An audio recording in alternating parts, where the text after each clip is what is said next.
Episode 4, the easiest but hardest way to growth. For the quick tip, we're going to discuss why it might be an option for you to go 100% max effort all the time in everything you do. And I kind of go over the difference between effort and intensity. Now, for the main topic, the meat of this episode, we're going to discuss an idea called strategic discomfort. And that's basically saying do hard things, right? For our random topic number 1, we're going to go over something that happened to me at a traffic light recently. And talk about random. This one's really random. And for our second random topic, I'm going to go into a little bit of my, if you want to call it, bodybuilding career, right? I've never really made it to the pros or anything like that. But what got me into bodybuilding, what got me into the whole idea of competing on stage, and we'll break it down from there. But what's going on, everybody? Hope you're doing well out there. Listen, I'm Coach Evan. This is Say Cheese Lift Studio, and you're listening to the S.C.A.L Method podcast.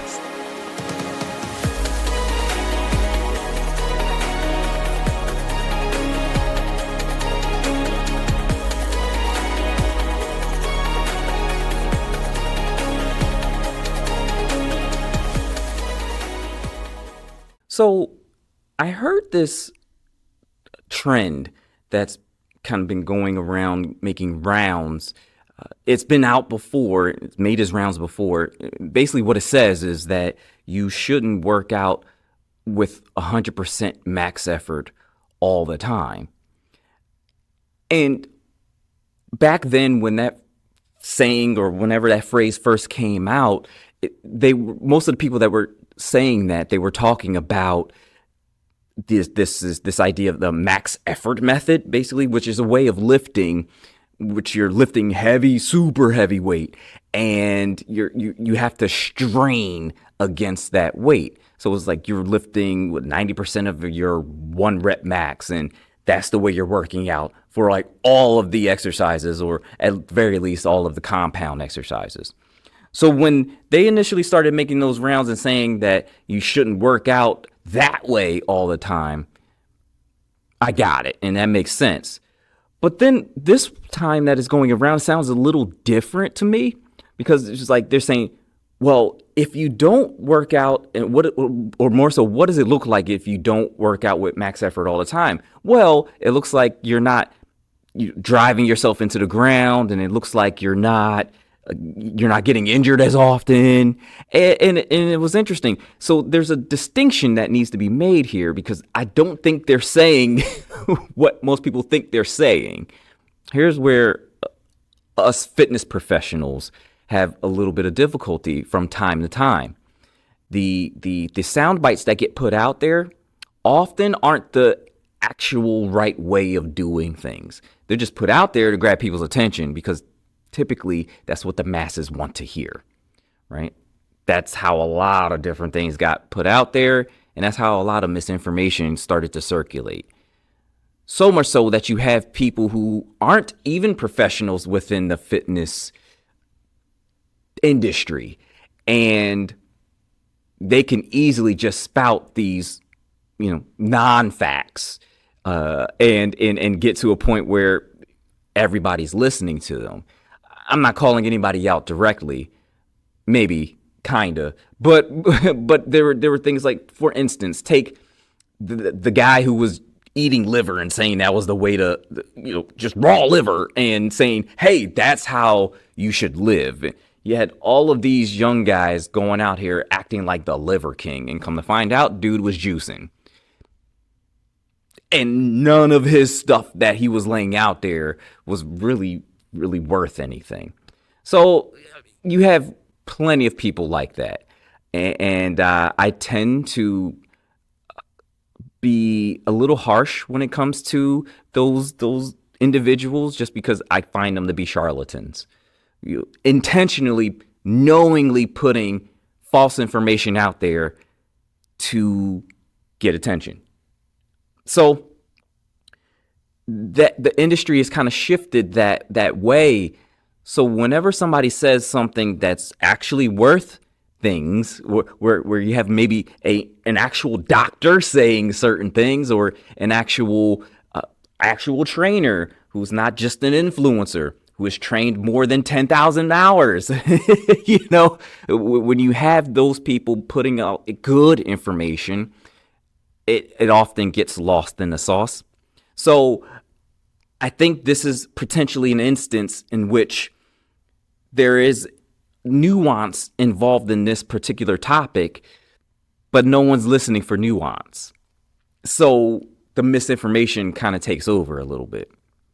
Now, why do I say that? Because there's a big difference between effort and intensity.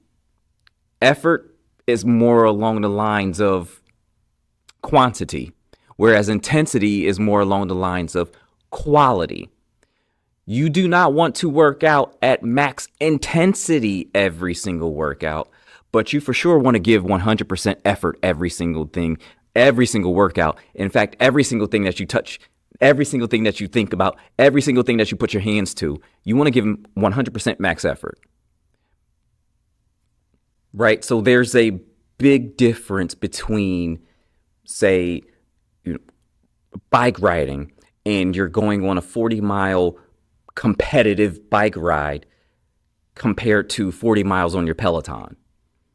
You're going to want to give max effort for both, 100% effort for both, but one is clearly more intense than the other, right? Same thing for, like, if you're going to do a competitive 5K compared to your morning jog. You're giving max effort, but the intensity is very different. The same thing that goes with lifting, right? 90% of your 1 rep max is an intensity measure, but it's very different than 30% of your 1 rep max.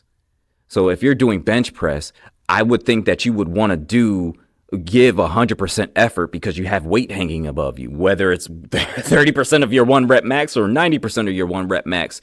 You have some weight hanging above you that you have to put effort into moving.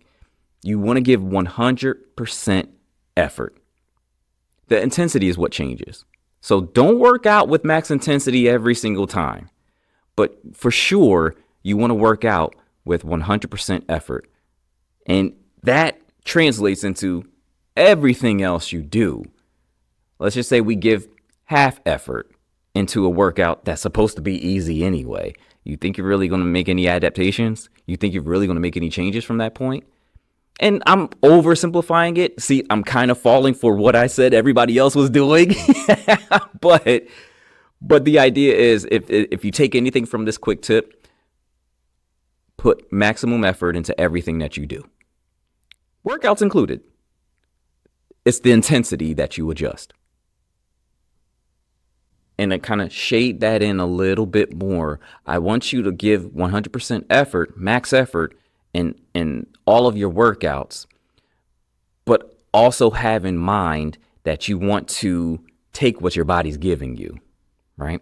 So, for instance, and it's funny, I just had a conversation with one of my clients about that this morning, and what we were talking about was he basically asked me, where do I go to get the last few reps out?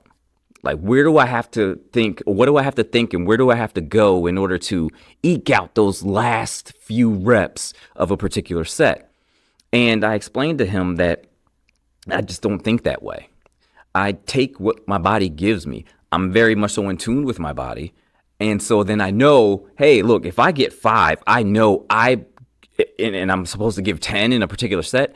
I know I gave those 5 reps. I gave my all. Right? 100% effort. Now, if I were trying to do 100% intensity, I would somehow push to get those last 5, but that's where you get into injury territory. I know for those 5 out of 10, I gave the most amount of effort that I could give to a point where my body was not going to go anymore. So it's different. I don't think that way, where it's just like, I just want to do enough so that I can force adaptations, force change in my body and get stronger, lean tissue, whatever that thing is, right? And I asked them at the end of it, it was like, hey, think about it this way. Are you going for a simple number or are you going to achieve something? So if you're aiming for a simple number, I have to get 3 sets of 15 knocked out. Okay, well, do your 3 sets of 15. But if you're actually trying to achieve a particular goal here, like you're aiming at a particular goal here, well, you might get to the point where you're okay at 2 sets of 15. It might be sooner than that. But if you're constantly reaching for a particular number, you run a greater risk of injuring yourself, right? So, and again, that's the intensity metric. But if you give max effort, you don't even have to think of that, and you don't even have to go in that realm. You get me? In fact, I wouldn't even worry about the intensity or intensity metrics or intensity increasing or decreasing or intensity increasing tactics until you have a good enough feel for how your body moves and operates anyway. So like if you don't know and you don't have a really good feel for your body, you shouldn't really be worrying about intensity. You should just be trying. Just try. Right? But then once you get to a point where you have a really good feel for your body, how it moves, when enough is enough, when you have a good enough gauge there, then you can start to worry about increasing intensity, right? Or decreasing intensity, or playing around with it, right? But until then, my suggestion is just to, especially if you're lifting and you're doing resistance training, just get a feel for your body first. And that takes years to figure out, right? That kind of lends itself to a greater issue in which not as many people are patient anymore. But this is, if you're playing the long game, that's how I would do it. That's how I did it. I was playing the long game here. I knew I didn't just want, I'm just, trying to change my body for the summer. No, I'm trying to change my body for the rest of my life. I'm trying to change and be different like 5 years down the line as opposed to 2 months down the line, right? So I also knew that there was a mindset shift that had to happen there. So I had to be patient with this process. So, kind of like a quasi tip here is be patient. Be patient, get a feel for your body first before you start to try and take on the advice of some other person who has never trained you before. Which is kind of me too again, but still, right? Like at the very least, I'm hopefully giving you the building blocks to understanding how your body moves a little bit more, and then allowing you to change those certain things as time goes on. So none of this stuff is a quick fix. We don't do quick fixes here. Even though this is a quick tip, that's turning out not to be so quick. There are no quick fixes. All right, so we are on our main topic here, the idea of strategic discomfort. Now, what is that, right? So, and I kind of alluded to it initially in the intro. It's basically just this idea of doing hard things, but doing hard things in multiple different arenas in your life, right? So you know how the S.C.A.L method deals with your body, your soul, your heart, and your mind. So in this case, doing hard things, we would want to do hard things in all of those areas. And what does that look like, right? So let me backtrack a little bit. Where did this one come from, right? Because I just recorded and just put out there episode 3, and that was discussing what a sound heart is according to the S.C.A.L method, and how do you train it, and how do you do all this work to improve on your emotional well-being, your emotional self. And a thought came up and it was kind of confirmed with a following conversation that I've had concerning this method. And it really came down to, who's really going to do all this work? and I thought it was pretty funny because, it's a valid question. And my response was kind of a fear as well, right? And my fear is that we've become so used to not doing this kind of work that it's going to seem almost impossible to make any real changes. And that's a shame. That's a shame, I think. So what am I saying strategic discomfort is here, right? And what does this have to do with the sound mind? And what am I saying? What I'm saying is, in order to get to that person, that better person, that person of great character, you're going to have to do hard things. No one is perfect. And I'm not saying that we're striving for perfection or anything like that. I'm not getting into that territory quite yet. But right now, what I'm saying is you're going to have to do some hard things. So we're kind of used to it physically, right? That's what working out is. Let me pull up just a little bit. You know, I'm in America, and I've been afforded a very comfortable life. Most Americans have been afforded a very comfortable life, right? We live in comfort, whether that be because of technological advances, economic advances, whatever. We live pretty comfortably. And I think that we've become a little too comfortable, right? Things have now shifted in a way that, you know, we almost expect certain things to happen and occur, and we kind of expect not to have to work for them. Part of that mentality is also why things like Ozempic have blown up, right? So it was like, hey, for years they were saying there is no magic pill, but there's a magic shot. We're in some pretty risky territory, and I do have an episode coming up about all of these quote unquote injectables, and they've been around for a long time. You know, Ozempic, this trend, this craze is not new. If you, especially, look, I told you that I'm well into the bodybuilding world, so there's been stuff in that for decades, and even before that, peptides have been out for years, a long time. Steroids have been out forever. All this other stuff, like it's been out. It kind of alludes to the mentality that we have and that we're shifting to as a whole, right? And that's kind of why I bring it up. But let's get back to the strategic discomfort, right? So let's take our workouts, for instance. We have a workout, you have a plan, hopefully, right? You're not just jumping in and going, just throwing weights around or jumping around or running around or whatever.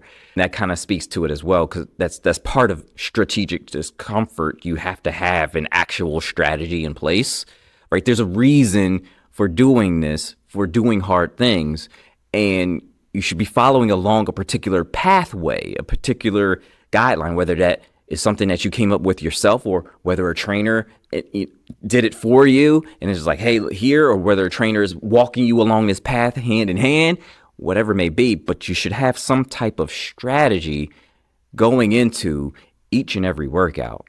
And then you should have an overall strategy, because that's how you grow, right? So the thing is, we don't grow if things get too comfortable. We don't grow if things get too easy, especially when it comes to different workouts, right? You have to, let's just take, again, going for the specific lean muscle tissue. The only way you're really going to gain lean muscle tissue is if you force your body to adapt. You have to force your body to adapt, to change.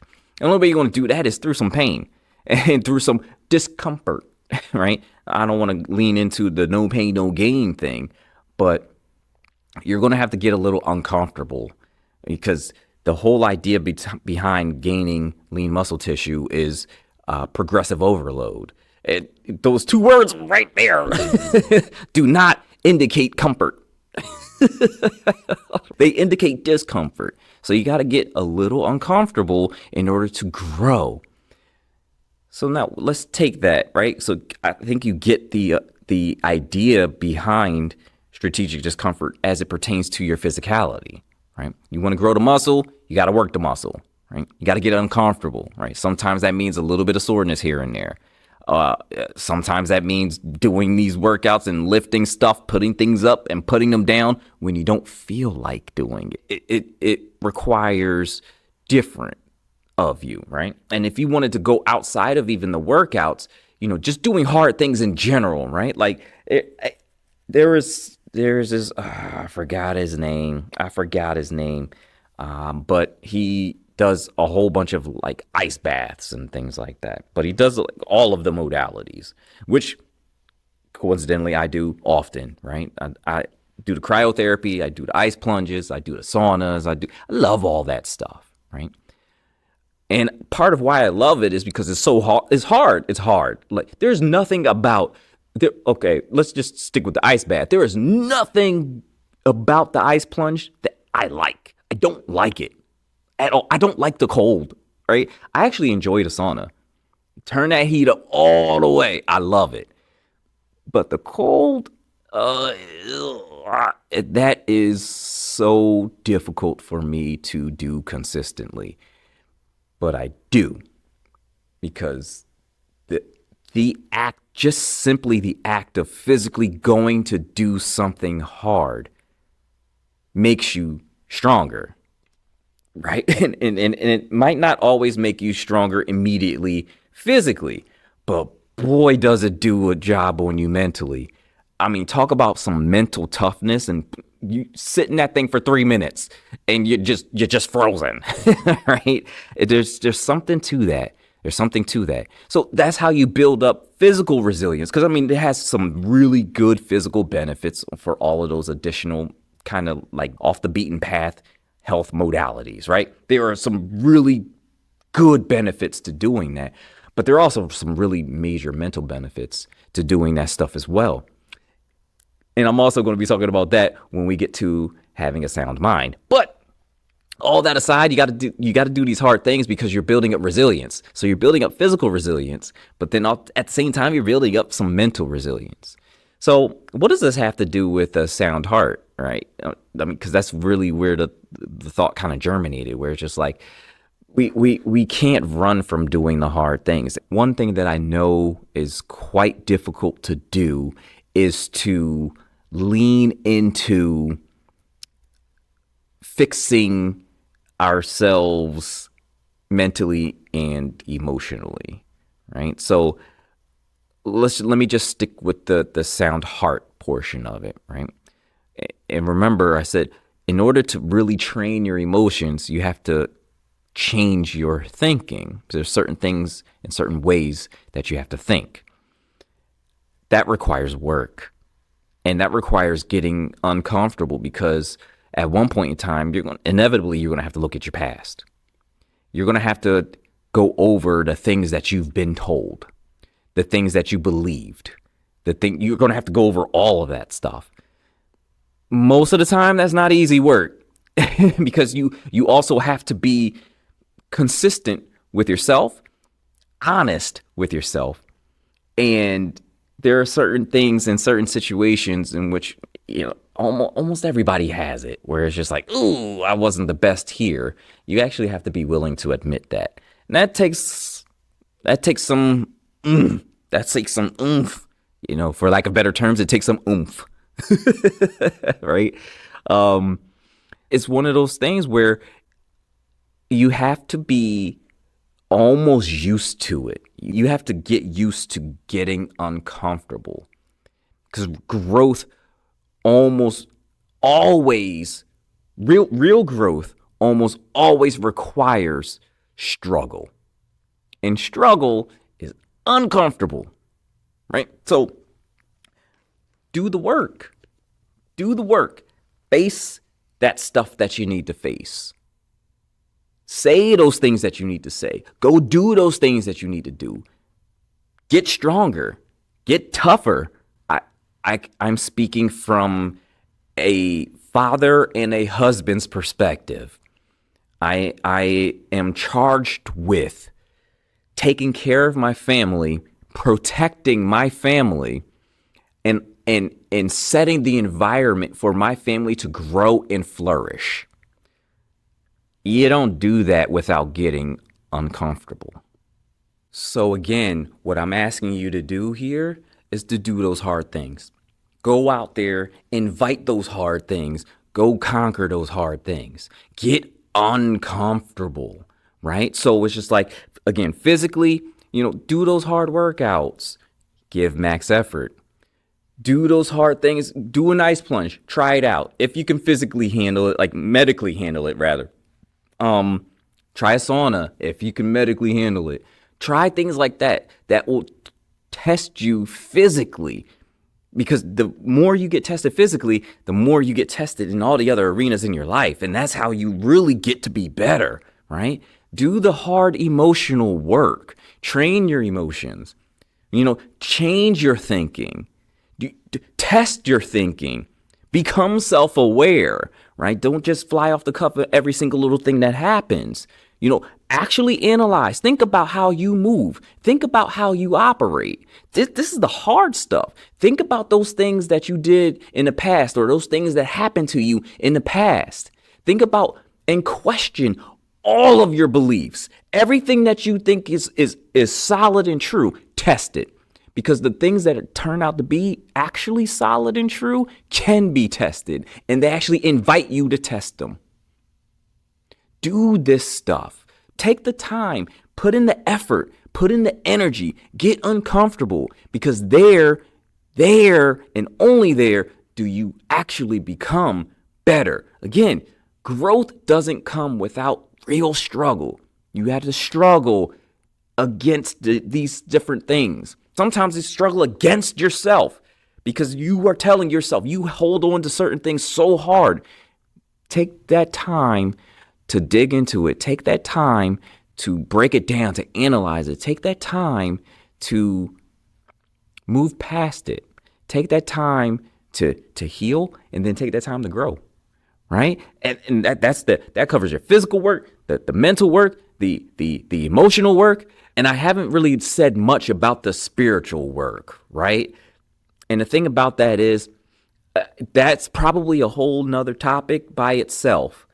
But far too many people have become spiritually lazy, and they become spiritually comfortable, right? It was like, well, we're openly this, and we're doing this, and we can do all that and all this fun stuff. But nobody reads anymore. Nobody reads their Bible anymore. So you could quote 20 different verses, all of them wrong, and they,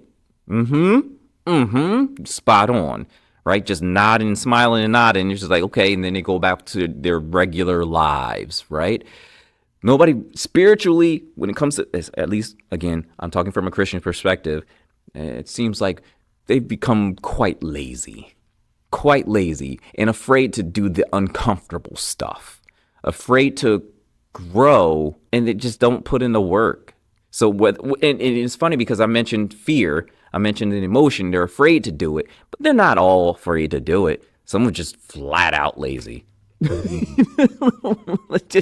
They don't want to do it, and they won't do it. This gets in the way, that gets in the way. And a lot of others are so locked in, they white-knuckled certain beliefs. And I mean white-knuckle, they hold on to them so tight that nothing can be said against it. And that's just as dangerous. Again, truth can be tested. Truth can be tested multiple times and still found to be true, right? If you're holding on to a belief and it can't be tested, we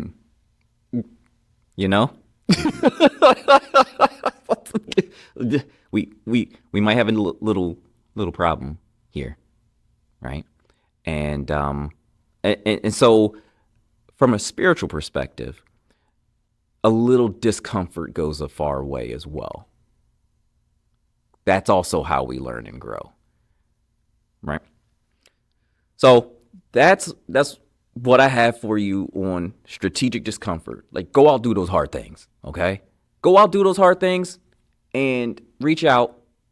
And let's celebrate you doing those hard things. You putting in that work, to become better, to become more resilient in all arenas let me know. I will be the first person to cheer you on. Like, let's go. Let's do this work. Okay. Yeah. So that's what we have on strategic discomfort. Let's get to these random topics here. Okay.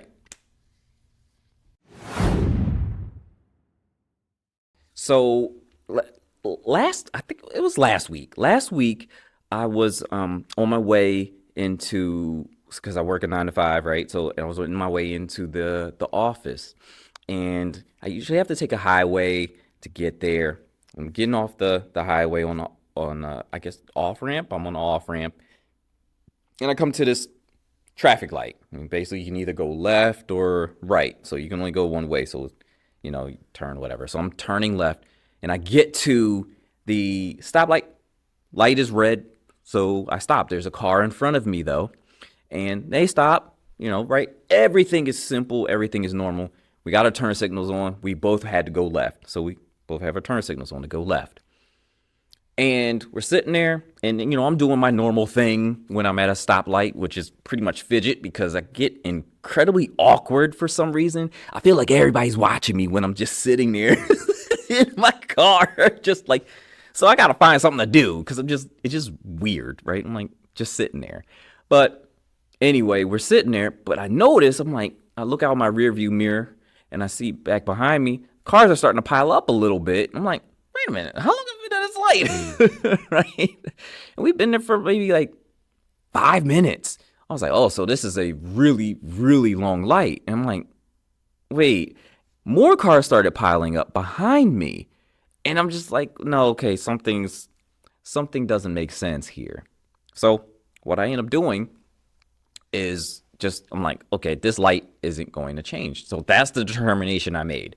The light isn't going to change. So I pull out, I, kind of cut around the person that's in front of me, because they weren't moving. And I cut around in front of the person that was in front of me, and the light still wasn't changing. And so then I made the left turn into traffic where everybody's going, and I'm driving away. Did it safely, right? And I'm going about my business. I'm driving away. And as I'm driving away, I'm hit with this notion, this idea, just these thoughts on rules, right? Because I'm driving away, and they're getting smaller and smaller in my rearview mirror, and I'm like, okay, and no one moved. Still, no one was moving. So like two, they were like micro dots, and I'm just like, still everybody was sitting there, and still the light hadn't changed, obviously, because I'm like, well, why aren't y'all going anywhere? And it really just brought up this, again, like I said, this idea on rules, right? So technically, I broke, the rule, right? At a stoplight, you're supposed to stop. When it's red, you stop. When it's green, then you go, right? And you assume a certain timing and all that fun stuff. But either way, you see it's red, you got to bring your car to a stop. And when you see it's green, then you go ahead and go, right? So technically, I broke that rule. But then my mind goes, and it was almost immediate, right? Like right away, where as I was driving away, my mind goes to the nature of a rule or a law, right? And it's interesting. So the first thing that comes through to me, immediately is, well, the rule only applies based on a assumed set of conditions. So in order for this rule to be a rule, there has to also be some condition or conditions that are assumed, right? Beyond that, when it comes to a certain rule or a certain set of rules, whatever maybe, or laws, you also have to understand that even the intent is assumed as well.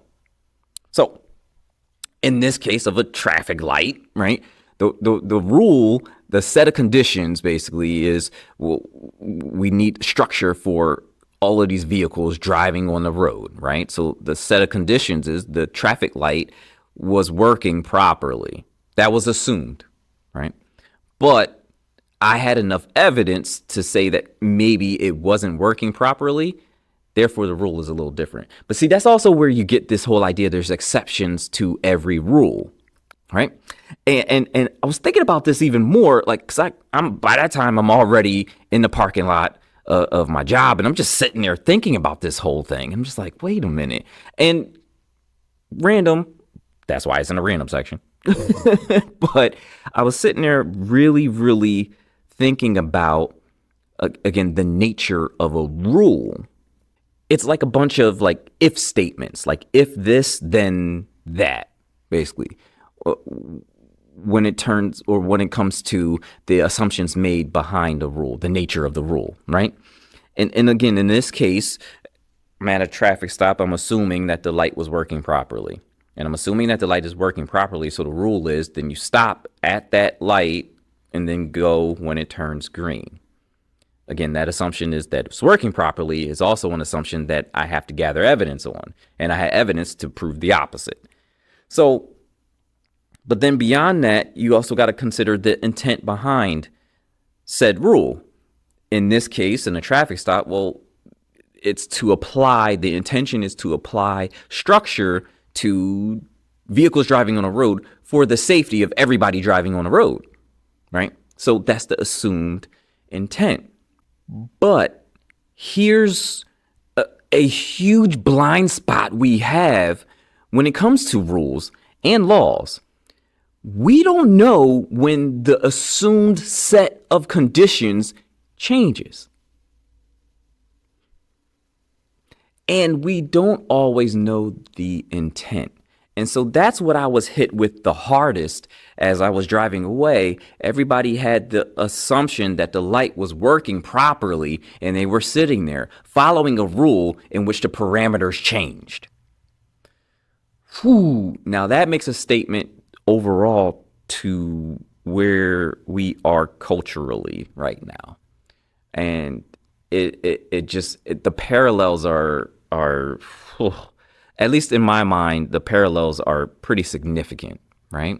Because not only do we don't know when the parameters of the rule have changed, we often don't know the intent. So both of those things have to be assumed. And while we assume these things, they are often manipulated. So my question then becomes, how many of us follow or blindly follow a certain set of rules without ever really knowing that the parameters for the rules to apply have changed? And how many of us blindly follow rules without ever understanding the intent behind the rules? Worse yet, how many of us follow the rules and we assume the incorrect intent behind these rules? And that has me thinking a lot, apparently. And I wonder culturally right now where we are as a society. I wonder just how many of those rules should change. Understanding all of that stuff, that's basically why I choose to live by principle. Okay? Because with a principle as opposed to a principle, you know the conditions that are required for it to apply. There's no assumptions that you need to make with a principle. You also know the intent with a principle. There's no assumptions you have to make on that end either. So I tend to live by principle, and really think about it like a principle is derived from truth. That's why you don't have to make those assumptions. It's derived from truth, and it's the foundation basically for each belief. It's the foundation for every real like thought, true thought, and the principle could be like even just a foundation or a basis point for a line of thinking, right? A lot of philosophy goes back to saying, well, we're all based on truth here. Here's the truth of the matter. Like that's what philosophy basically is. It's the seeking of the truth and building up a foundation based on that truth. So, I tend to operate in principle that way so that nothing is assumed and so I don't mess it up, honestly. And I kind of, I tend to, what I find funny, and it's just as a random aside, I find funny that people have come up to me before talking about like Christianity, and basically they said Christianity is, the main book of Christianity, the Bible, was just this giant rule book. Christianity is just a structure of rules that are meant to control people. And I I think it's funny because, it's kind of the exact opposite, right? Christianity is built on principles, based in principles, again, based on truth. They're derived from truth. So Christianity is more of a set of principles to operate and live by, not necessarily a rule book that can be and often is manipulated, right? And you could, and the thing about it is, you could tell when someone tries to, or when a people, or when a culture, or when throughout history, people will take Christianity and try and turn it into a bunch of rules. It has happened many a time, right? I'm not holding anybody on that one, right? But that was never the purpose of Christianity. That's never the purpose. It's just not. Christianity, again, is a set of principles, that we ought to line ourselves up with, right? So I'm not going to dig too much more into that. I just think it was kind of funny that, most people see it as a bunch of rules, a bunch of rules to be manipulated. Another thing I find kind of funny is that, our laws within this country, we call them laws, but our rules and laws are based on, kind of loosely based on the law, which is kind of like the Ten Commandments, right? Like the Christian law, right? Which actually is a set of principles. So, that's a, say that 5 times fast. But I think that's very interesting as well, where the parts that have been taken out of the law, or the set of principles, the parts that have been kind of changed into a rule, often have been changed into a rule specifically for the idea of manipulation. So, and maybe I'm going too far down a rabbit hole with that one, but let me, what am I saying overall? Like, what, with this little, random portion, like what am I trying to tell you? I'm trying to tell you to examine everything. Examine what you believe. Examine what goes on around you. Examine the rules that you follow, the rules that you follow, and the rules that you unknowingly follow. Examine all of it, every single last bit of it. Don't assume the conditions. Don't assume the intent. Go actually find that stuff out. And some stuff is going to be a little bit more difficult to find, primarily because all we can go off of is evidence. But if the evidence is telling you something other than what you actually believe in, don't white knuckle it. Examine it. See what's going on. Okay? So, look, either that or I'm just trying to come up with an excuse for why I was late to work.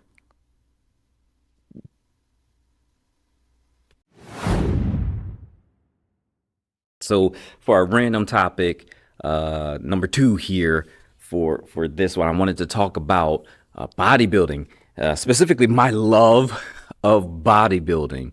And what I have around me are a bunch of different trophies, medals, a sword that I've happened to, maybe I want to word that differently, that I worked for, and that I've been awarded competing on stage, right? So I've competed in a number of different bodybuilding competitions. I was in the men's physique division, and this is, I guess, the fruit of that labor there, right? And I wanted to kind of go into it a little bit. Now, first and foremost, let me just say, this is not a flex. I'm gonna say, look at me and all my stuff and all my trophies, and I just keep winning. I can't stop winning. That's not the case, right? It's not. This is not a. I mean, it's a little bit of a flex, but it's not really a flex, right? This was actually suggested to me as something that I should do and just put out there because there's a story behind all of this stuff. Of course, I wouldn't be saying it if there wasn't a story. And so we got to go back to the beginning of the story a little bit, tiny bit, right? I explained before how I started off lifting and why I started off lifting and why I needed, why I thought I needed strength. But one of those things that occurrences that happened around that time when I first started lifting was, well, listen, I was 115, 120 pounds soaking wet, about 12% body fat or something like that. And then, people were probably thinking of that like, oh, that's amazing, right? But that's not what, for a dude, that's not that great. Let's just put it that way. That for a guy who wants to be strong and who was about to undertake the challenge of fatherhood, that wasn't the best. At least it wasn't in my eyes. And so I start, doing all this lifting and stuff, and I'm start, doing all these things, and come to find out within like a year, I put on, talk about newbie gains. I put on about 40 pounds of lean muscle tissue and still maintain the same body fat percentage. See, the thing about that is, I don't know if you noticed, but like I have really, really, really like skinny wrist. I am a prototypical hard gainer, which also says that my metabolism is on some type of drug, just by itself on some type of drug. And it basically is just, I have a really fast burning metabolism essentially. And so it was always hard for me to put on weight, let alone 40 pounds of lean muscle tissue. And I was actually training people around that time too. That's when I was really starting to bud as a personal trainer. And a couple associates, a couple friends, just started asking like, hey, like even a couple clients at that point started to ask, well, why don't you go do a show? And I knew nothing about it. But there were a couple other associates that were pretty cool, and they were in like the circuit or whatever. They were doing shows, and they kind of showed me the ropes a little bit. And I was like, just go try it and see how you like it. Well, I get there and I do a show and I absolutely fall in love with it. But I didn't even just fall in love with it. I actually fell in love with the process. And I know how cliche that is, love the process, trust the process, right? Like, but I really did fall in love with the process. And I think that's what kind of branched out into everything else. Like I love working out. I love working out in a way that leads to lean muscle tissue. Like I love bodybuilding. I love it. I love doing it. It doesn't bother me. The soreness that, happens afterwards. Love it. Like I just love every aspect of it. Right. Well, not every, and I'll talk about what parts I don't love about bodybuilding, but it doesn't really have anything to do with bodybuilding itself. So bodybuilding, I see it as an art form more than I see it as a science, because once you get your body to a certain point, you have to present it, and you have to present it to people. It's a what I like to call a muscle pageant. So mostly everything is subjective, right? So it's just like depending on how this particular judge feels that day, but even more so depending on what that judge likes and doesn't like, right? That's what it comes down to. And there's a group of judges and they all kind of confer and they all agree at some point in time towards the end of the show, like who's the best, right? But it's still one of those things where I just love the art form.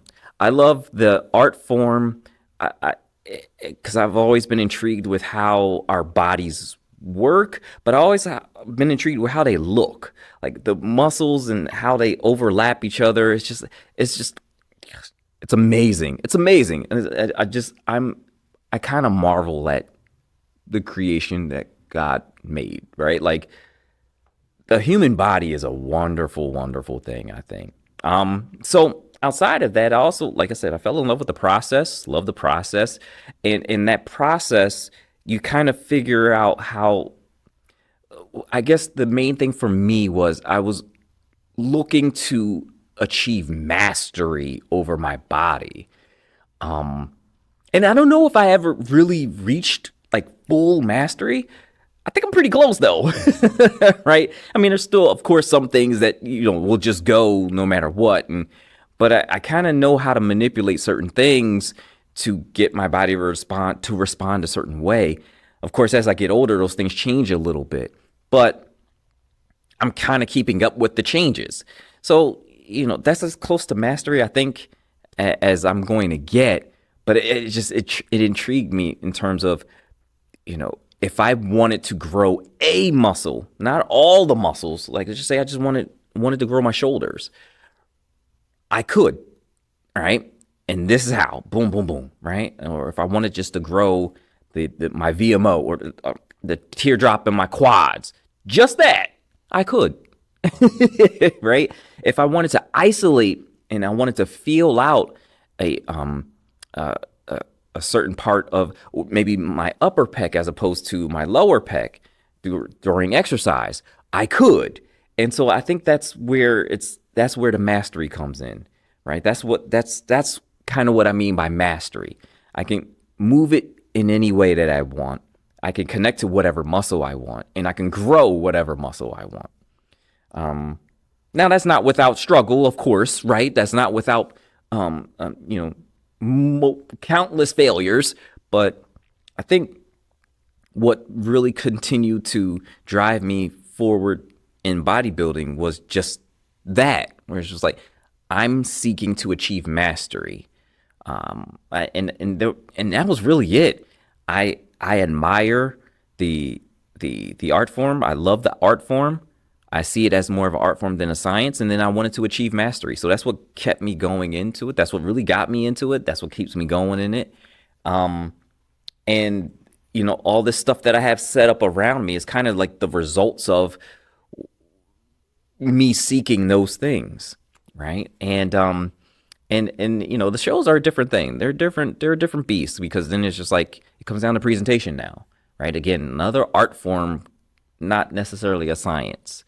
And it's I love it. I love it. But there's a large part of bodybuilding that gives me the freedom to just do, right?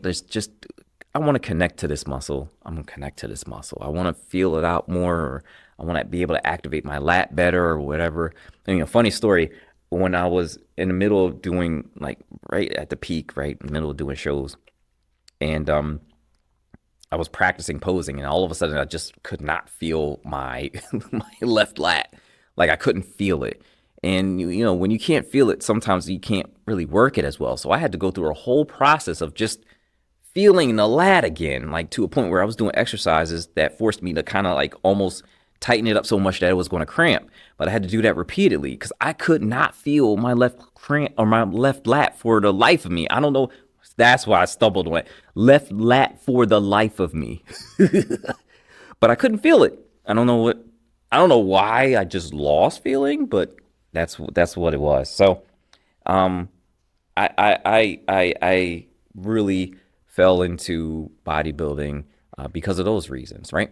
And there's a couple stories that came with it. Like the experience that I gained through the training, the people that I've met through the shows, it's been great. It's been great. Now, here's the thing, right? So there's a downside to bodybuilding that I don't like so much. So like, here's the thing. I went into bodybuilding determining that I was going to be a natural bodybuilder, meaning I was going to be completely unassisted. There's no steroids, no juicing, basically, right? And I stuck with that, right? Throughout my entire bodybuilding career, if you want to call it that. Again, amateur career, never made it to the pros. I never took anything, never, and it's funny because around that time, I'm like, based on my genetics and in my actual muscle, structure and the way that everything kind of comes together, there's a good chance I could have been cleaning up. Would have been like, And this is something that was actually told to me a number of times too. I'm not so sure whether these particular people were trying to get me to start juicing, whether they were trying to be my supplier, but it was told to me a number of times, and I actually kind of can see it too, based on just certain things, certain items that if I did pack on an additional 40 pounds of lean muscle tissue on top of that, oh man, I would have probably made even more of a killing than this. And so, but that's never been an option for me. Never been an option. And I'll never forget this one conversation I had with, so the one time I decided to actually go for a coach, because the majority of this was uncoached. It was me learning and me just going from there. But I hired a coach because I wanted to get my posing down, and I wanted a few pointers along the way. And it was actually before I went to my first national show, because you go to a national show, you do well there, you get your pro card, right? And I wanted nothing more than to be a pro, even though I didn't think I was going to make any noise in the pro circuit, right? I just wanted to get there. That was my goal. If I could get there completely natural, oh, that says something, because there's less people who are natural in the big leagues. And that's a different topic, different day. Probably going to be more on the injectable side, right? Again, I talked about Ozempic earlier, and now I'm talking about steroids on this end. So there might be a whole injectables episode where it's just like, yeah. Anyway, I will never forget this conversation I had with him, with my coach at the time, and I asked him, because I was considering it at one point, like, hey, you think I should take something? Like, do you think I should go on some gear? And he asked me, and I'll never forget it. And he asked me, he was just like flat out like, well, do you have kids? Yes. Yeah, I do. And then he was flat out, don't do it. And that was one of the most, I don't know how to explain it, I guess, right? Like, now I'm at a loss for words, but it was one of the most prominent conversations I think I've had with somebody within the circuit, right? And then he goes on to explain a couple things to me about like how, he started it, and what his mindset was going into it, why he started doing that stuff. And yeah, and so he advised me not to. And I appreciate him for that, for sure, because there was definitely some rising pressure, because mind you, I was getting these things. I was getting the trophies. I was getting the awards. And almost every conversation after that was just like, man, you look good. Now, with with a couple extra pounds of lean muscle tissue, oh, you're easy pro. And I always thought that was code, and come to find out it was code. And so, that's part of the I guess that's part of what I didn't necessarily like, or what I still don't like about bodybuilding, because you have these guys having massive heart attacks and dying at 40. And I'm 40. So it's just, oh man. So I couldn't do it, and still can't do it. Right. And at some point in time, I guess I had to let go of the idea of ever making it to the pros, but maybe I don't, there's some things in the mix, some things in the works where it's just like, maybe someday I'll make another run. We'll see. But that's the kind of like the downside of the whole bodybuilding thing to me. But it was never enough. It was never enough to take away from my actual love of the art form itself, right? And again, I will double down and focus on the art form before I focus on any other noise any day. It's a definite art form. Um, and there's so many stories that came from me bodybuilding. There's so many things, so many life lessons. Uh, I'll remember another story, and I'll give, and this will be it because this segment can go on forever, right? So this last story, I was actually in my first national show, and I didn't know what to expect or anything like that, but I knew everybody up in there they were bringing the heat. They were bringing it. Like they was ready. I thought I was ready too. And I get set up, get on stage and everything. I present well. Everything was good. Everything, like I did my normal thing, and it was probably one of the best looks I've ever had. And I came in 5th. And I was just like, ooh, now here's a funny thing, right? I know like a lot of people, they thought about this, and anytime I tell them the story, and it was actually this metal back here. Anytime I tell them the story about this medal, and it's just like, it's not just the medal, it's not just an award, it's a perspective shift for me. This going to Pittsburgh and going to the Teen Collegiate Masters championships, nationals, right? That changed my perspective on so many things outside of bodybuilding. And it was just, yeah. So I do all my stuff, I get all my prep done, and then I come in 5th. And I remember grabbing the medal, holding it, and I'm just like, I'm in 5th place, so I didn't get my pro card, right? And I deserve to be in 5th, though. Don't get me wrong. Like, some of the dudes that were ahead of me, they were some heaters. They brought like, there is nothing. I mean, like it was ridiculous, right? I thought I was coming up in there with some bubbly shoulders. No, those cats had some bubbly shoulders. But again, I get in there and I get my medal, and I'm disappointed, and I'm texting my coach, and I'm just like, yeah, man. And he flat out was just like, it goes like that sometimes.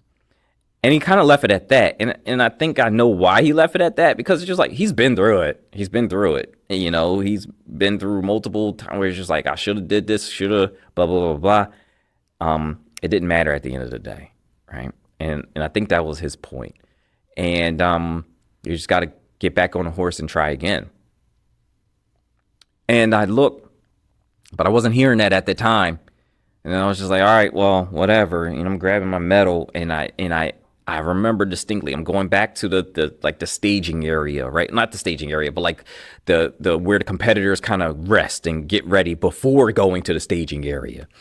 And I remember going back to it and taking the medal and just wrapping it up and just kind of throwing it in my bag. And then I sit down, disappointed. And out of the corner of my eye, I see this one guy, and I heard him first before I actually saw him.